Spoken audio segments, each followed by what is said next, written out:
Hello दोस्तों, आज आप अलिफ लैला की कहानी का भाग 4 सुनेंगे। अगर आपने भाग 3 तक की वीडियो नहीं सुनी तो इस वीडियो के डिस्क्रिप्शन में उनका लिंक है। हे दैत्यराज, अब ध्यान देकर मेरा वृत्तांत सुने। यह हिरनी मेरे चचा की बेटी और मेरी पत्नी है। जब यह 12 वर्ष की थी तो इसके साथ मेरा विवाह हुआ। यह अत्यंत पतिव्रता थी और मेरे प्रत्येक आदेश का पालन करती थी।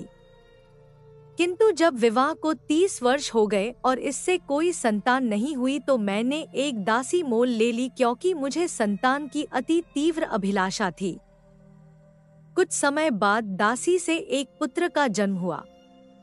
बच्चा पैदा होने पर मेरी पत्नी उस बच्चे और उसकी माता से अत्यंत द्वेष रखने लगी। मुझे इस बात का अति खेद है कि मुझे अपनी पत्नी के विद्वेष का हाल बहुत दिन बाद मालूम हुआ।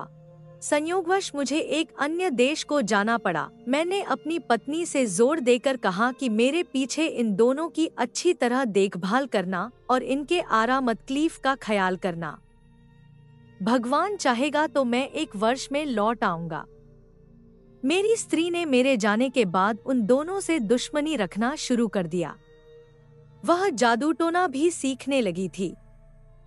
मेरे जाने के बाद उस दुष्ट ने अपने जादू से मेरे बच्चे को बछड़ा बना दिया और उसे मेरे नौकर ग्वाले के सुपुर्द कर दिया कि अपने घर ले जाकर इसे खिला पिला कर मोटाताजा कर दे। इसी प्रकार उसने मेरी दासी को जादू के जोर से गाय बना दिया और उसे भी ग्वाले के घर भेज दिया। विदेश से वापस आकर मैंने अपनी पत्नी से अपने पुत्र और उसकी माँ के बारे में पूछा। उसने कहा कि तुम्हारी दासी तो मर गई है और तुम्हारे पुत्र को मैंने 2 महीने से नहीं देखा, मालूम नहीं वह कहाँ चला गया। मुझे अपनी दासी के मरने का बड़ा दुख हुआ, किंतु सब्र करके बैठ गया। किंतु मुझे आशा थी कि कभी न कभी पुत्र से मेरी भेंट हो जाएगी। 8 महीने बाद ईद का त्योहार आया। मेरी इच्छा हुई कि इस त्योहार पर मैं किसी पशु का बलिदान करूं। मैंने अपने ग्वाले को बुलाकर कहा कि कुर्बानी के लिए एक स्वस्थ गाय ले आ। संयोग से वह मेरी दासी ही को ले आया जो जादू के जोर से गाय बन गई थी। मैंने उसे बलिदान करने के लिए उसके पैरों को बांधा तो वह बड़े करुणापूर्ण स्वर में डकारने लगी और उसकी आंखों से आंसू की धारा बहने लगी। उसका यह हाल देखकर मुझे उस पर दया आ गई और मुझसे उसके गले पर छुरी न चल सकी। मैंने ग्वाले से कहा कि इसे ले जा और कुर्बानी के लिए दूसरी गाय ले आ। यह सुनकर मेरी पत्नी बहुत क्रुद्ध हुई और कहने लगी कि इसी गाय की बलि दी जाएगी। ग्वाले के पास इससे अधिक हृष्टपुष्ट और कोई गौ नहीं है। उसके भला बुरा करने से मैंने फिर छुरी हाथ में ली और गाय को मारने के लिए उद्यत हुआ। इस पर गाय और भी चीख पुकार करने लगी। मैं अजीब दुविधा में पड़ा। अंत में मैंने छुरी ग्वाले को दे दी और कहा, मुझसे इस गाय पर छुरी नहीं चलती, तू ही इसका बलिदान कर दे। ग्वाले को गाय के रोने चिल्लाने पर दया न आई और उसने छुरी फेर दी। जब गाय की खाल उतारी गई तो सबने देखा कि उसके अंदर अस्थिपंजर मात्र है, मांस का कहीं पता नहीं। कारण यह था कि गाय की हृष्टता पुष्टता तो केवल मायाजाल के कारण थी। मैं उस ग्वाले पर नाराज हुआ कि गाय को ऐसी दशा में क्यों रखा कि वह ऐसी दुबली पतली हो गई। मैंने गाय ग्वाले ही को दे दी और कहा, तू इसे अपने ही काम में ला। मेरे कुर्बानी करने के लिए कोई बछड़ा ही ले आ, किंतु वह मोटा ताजा होना चाहिए, इस गाय की तरह नहीं। ग्वाला शीघ्र ही एक मोटा ताजा बछड़ा ले आया। बछड़ा देखने में भी बड़ा सुंदर था। यद्यपि उस बछड़े के बारे में मुझे मालूम न था कि यह मेरा ही पुत्र है, तथापि उसे देखकर मेरे हृदय में प्रेम उमड़ने लगा और वह बछड़ा भी मुझे देखते ही रस्सी तुड़ाकर मेरे पैरों पर गिर पड़ा। इस बात से मेरे हृदय में प्रेम का स्रोत और जोर से उबलने लगा और मैं सोचने लगा कि ऐसे प्यारे बछड़े को कैसे मारूं। इन भावनाओं ने मुझे अत्यंत विह्वल कर दिया। उस बछड़े की आंखों से आंसू बहने लगे। इससे उसके प्रति मेरा प्यार और उमड़ा और मैंने ग्वाले से कहा कि इस बछड़े को वापस ले जा और इसकी जगह कोई दूसरा बछड़ा ले आ। इस पर मेरी पत्नी ने कहा कि तुम इतने मोटे ताजे बछड़े की कुर्बानी क्यों नहीं करते। मैंने कहा कि यह बछड़ा मुझे बड़ा प्यारा लगता है और मेरा जी नहीं करता है कि इसका वध करूं। तुम इसके लिए कुछ जोर मत दो। लेकिन उस निष्ठुर दुष्ट ने तकरार जारी रखी और विद्वेषवश उसके वध पर जोर देती रही। मैं उसकी बहस से तंग आकर छुरी लेकर पुत्र की गर्दन काटने चला। उसने फिर मेरी ओर देखकर आंसू बहाए।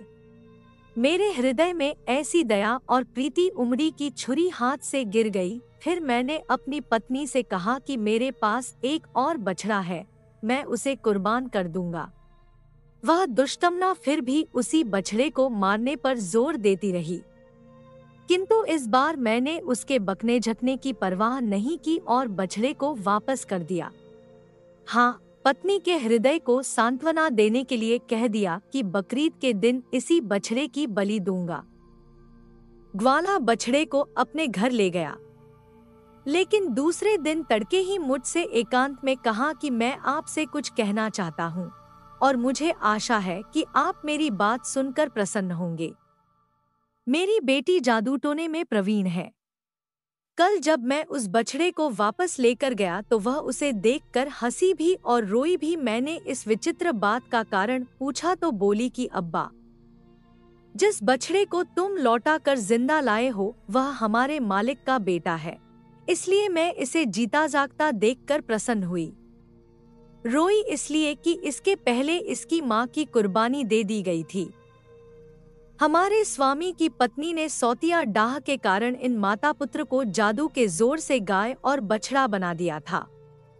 मैंने जो अपनी बेटी के मुंह से सुना, जैसा का तैसा आपको बता दिया। हे दैत्यराज, अब आप सोचिए कि यह वृत्तांत सुनकर मेरे हृदय में कितना शोक और संताप उठा होगा। मैं कुछ देर मर्माहत होकर चुप रहा, फिर ग्वाले के साथ उसके घर पर चला गया ताकि इस वृत्तांत को उसकी बेटी के मुंह से सुनूं। सबसे पहले मैं उसकी पशुशाला में गया ताकि अपने बछड़ा बने हुए पुत्र को देखूं। मैं उस पर हाथ फेरूं इसके पहले ही वह मेरे पास आकर इतना लाड करने लगा कि मुझे विश्वास हो गया कि यह मेरा पुत्र ही है। मैंने लड़की के पास जाकर ग्वाले के मुंह से सुना हुआ हाल दोबारा सुना और लड़की से कहा कि क्या तुम इस बछड़े को फिर से मनुष्य का रूप दे सकती हो। उसने कहा, निश्चय ही मैं उसे दोबारा मनुष्य बना सकती हूँ। मैंने कहा, अगर तुम ऐसा कर दो तो मैं तुम्हें अपनी सारी धन संपदा दे दूंगा। लड़की ने मुस्कुराकर कहा कि हम लोग आपके सेवक हैं, आप हमारे मालिक हैं, आपकी आज्ञा शिरोधार्य है, किंतु बछड़े को मनुष्य रूप में 2 शर्तों पर दूंगी। एक तो यह कि उसके मनुष्य बन जाने पर आप उसका विवाह मेरे साथ कर दें, और दूसरा यह कि जिसने इसे मनुष्य से पशु बनाया है उसे भी थोड़ा दंड दिया जाए। मैंने उत्तर दिया, मुझे तुम्हारी पहली शर्त बिल्कुल मंजूर है। मैं तुम्हारा विवाह उसके साथ कर दूंगा और तुम दोनों को इतना धन धान्य दूंगा कि जीवन पर्यंत तुम्हें किसी चीज की कमी नहीं रहेगी। दूसरी शर्त में निर्णय मैं तुम्हारे ही हाथ छोड़ता हूँ। तुम जो भी दंड उसके लिए उचित समझोगी वही दंड मेरी पत्नी को दिया जाएगा। हाँ, यह जरूर कहूँगा कि यद्यपि वह दुष्ट दंडनीय है किंतु उसे प्राण दंड न दे देना। लड़की ने कहा कि जैसा उसने आपके पुत्र के साथ किया है वैसा ही मैं उसके साथ करूँगी। यह कहकर उसने एक प्याले में पानी लिया और उसे अभिमंत्रित करके बछड़े को सामने लाकर कहा कि ऐ खुदा के बंदे, अगर तू आदमी है और केवल जादू के कारण बछड़ा बना है तो भगवान की दया से अपना पूर्व रूप प्राप्त कर ले। यह कहकर उसने अभिमंत्रित जल उस पर छिड़का और वह तुरंत ही मनुष्य रूप में आ गया। मैंने प्रीतिपूर्वक उसे छाती से लगाया और गदगद स्वर में उससे कहा कि इस लड़की के कारण ही तुमने फिर से मानव देह पाई है, तुम इसका एहसान चुकाओ और इसके साथ विवाह कर लो। पुत्र ने सहर्ष मेरी बात मानी।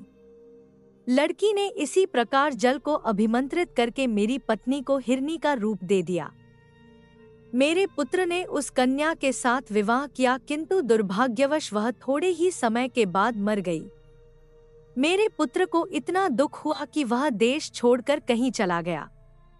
बहुत दिनों तक मुझे उसका कोई समाचार नहीं मिला। अतएव मैं उसे ढूंढने निकला हूँ। मुझे किसी पर इतना भरोसा नहीं था कि अपनी हिरनी बनी हुई पत्नी को उसके पास छोड़ता। इसलिए मैं उसे अपने साथ लिए हुए देश देश अपने पुत्र की खोज में घूमता हूँ। यही मेरी और इस हिरनी की कहानी है। अब आप स्वयं निर्णय कर ले कि यह घटना विचित्र है या नहीं। दैत्य ने कहा, निःसंदेह विचित्र है। मैंने व्यापारी के अपराध का 1/3 हिस्सा माफ कर दिया।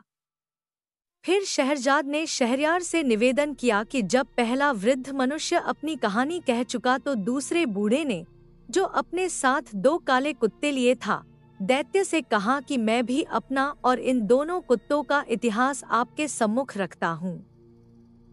यदि यह पहली कहानी से भी अच्छा हो तो आशा करता हूँ कि उसे सुनने के बाद व्यापारी के अपराध का 1/3 भाग और क्षमा कर दिया जाएगा। दैत्य ने कहा कि अगर तुम्हारी कहानी पहली कहानी से अधिक विचित्र हुई तो मैं तुम्हारी बात जरूर मानूंगा।